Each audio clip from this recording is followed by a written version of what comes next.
Katumbi, candidat climatique. Pour commencer, on se demande comment on va appeler le candidat autoproclamé. D'autant plus que l'homme est énigmatique et s'illustre par un nombre impressionnant de désignations selon les contingences et autres coïncidences. En effet, son identité est très alambiquée. C'est ainsi que dans d'autres ramettes officielles, on l'appelle Moïse Katumbi Chapwe, Sariano Moses Katumbi, tantôt Katumbi Moïse Danagno ou Danagno Katumbi, ou encore Soriano Danagno. Ok, on va rester avec Moïse Katumbi Chapwe, comme repris dans le dernier passeport en sa détention, passeport obtenu juste après l'arrivée au pouvoir de Félix Tshisekedi. Alors chapitre 1, le mensonge.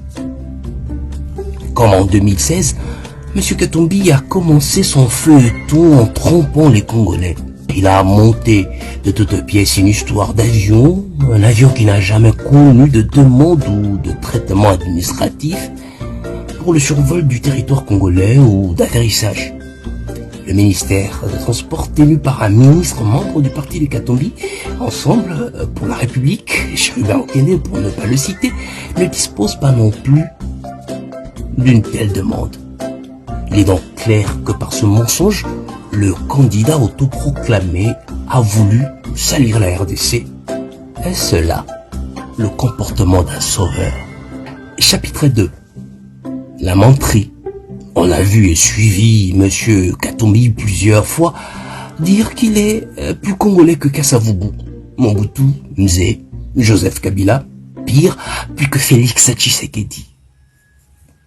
Et pourtant, les Congolais se souviennent de son passage devant ses pères juifs, où il a pleurniché, et dit être mal aimé au Congo, puisque né d'un père juif et non d'un père congolais. Est-ce cela, être sauveur du Congo? Chapitre 3. La traîtrise. Alors que tous les Congolais condamnent l'agression rwandaise, M. Katumbi se refuse de faire autant, passant ainsi pour l'allié interne du tyran Kagame. Il va même jusqu'à traiter le M23 de rébellion, une thèse non acceptée et non acceptable par les Congolais qui sont convaincus de la présence sur leur sol des RDF, des soldats rwandais. Un vrai Congolais peut-il agir ainsi? Est-ce là la posture d'un sauveur? Chapitre 4. La légèreté. Après avoir été le chantre de Kabila et de s'être promis le malheur s'il le trahissait, Monsieur Moïse Katumbi n'a pas manqué au soir de son régime de le lâcher et critiquer sa gestion, excluant sa propre gestion calamiteuse de la province du Katanga pendant plusieurs années. Pour Moïse Katumbi, en faire c'est les autres. 2022, rebelote, il quitte le bateau Union Sacrée où son parti compte plusieurs ministres importants.